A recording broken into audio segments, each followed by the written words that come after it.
While we kept debating when technology would surpass our abilities, we lost sight of the fact that machines were already focusing on our weakness. This reflection was shared by Ralima Fernando, computer scientist and co-founder, along with Tristan Harris of the Center of the Human Technology. Hi, everybody, and welcome to our podcast. I'm Marl. And I am Dana, and today we are really excited because we're joined by our special guest, Jaylee and Gimena. We're going to dive into one of the most urgent issues of our time: the technological control and its negative consequences. From surveillance and loss of privacy to being so dependent on machines that we risk losing our freedom. And by the way, today's episode is sponsored by Artificial Happiness. Feel happy, even if you're not. Okay, let's warm up with something simple. What comes to your mind when you hear the words negative impact of technology? Well, I think the first thing that comes to mind is how it affects human relationships. People spend more time looking at screens than really talking to each other. Yes, definitely. Sometimes it makes us feel more isolated than connected. That's so true. Now, what about dependence? Do you think technology makes us too dependent on our devices? To be honest, absolutely. Many of us can imagine a day without our phones or laptops. Even small tasks like remembering a phone number or finding an address depend on technology now. I agree.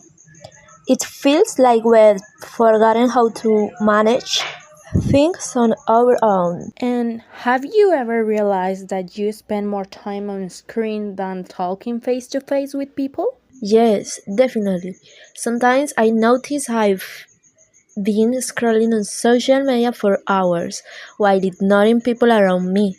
It's a habit that's hard to break. The same happens to me. It's like time just disappears when I'm on my phone. Okay, but let's go a little deeper. How do you think this dependence is affecting our memory and our ability to solve problems? It's weakening them. For example, many people can't remember phone numbers anymore because our devices store them, and instead of solving problems on our own, we just Google it. Exactly. We're becoming less self reliant. Yes, I agree. And what about health? In what ways do you think the excessive screen time affect our physical and mental health? Physically, it causes eye strain, poor posture, and even a sleep problem because of blue light. Mentally, it can lead to anxiety, stress, and in some cases, depression. Yes, and the worst part is that people treat these symptoms as if they were just part of modern life. I really love that. But now, picture this. Imagine all digital devices just disappear tomorrow. What is the very first thing you do? In many industries, yes, machines and AI are faster and cheaper than human workers, so jobs in factories, customer service, and even journalism are disappearing. The problem is that the new jobs created often require skills that not everyone has. Alright, let's end with something fun. If you could invent a new technology to make the future more human, what would it be?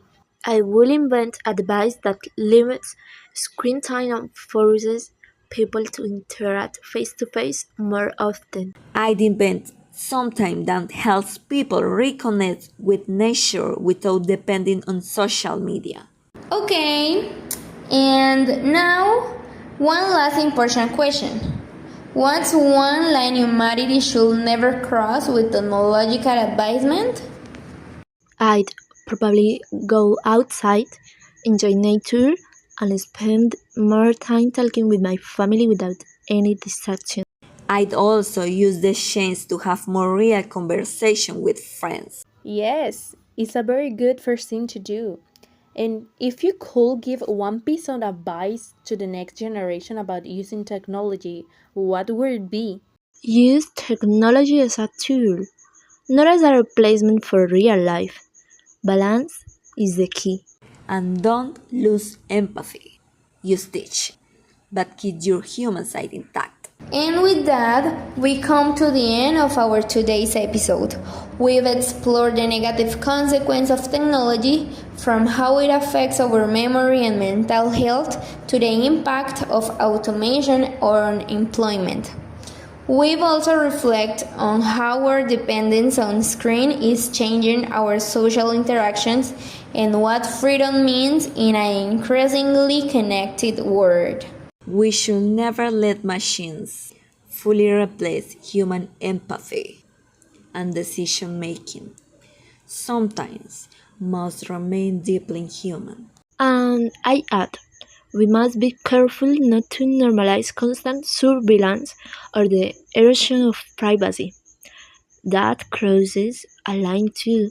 We are so grateful to our guest, Gimena and Daly, for joining us today.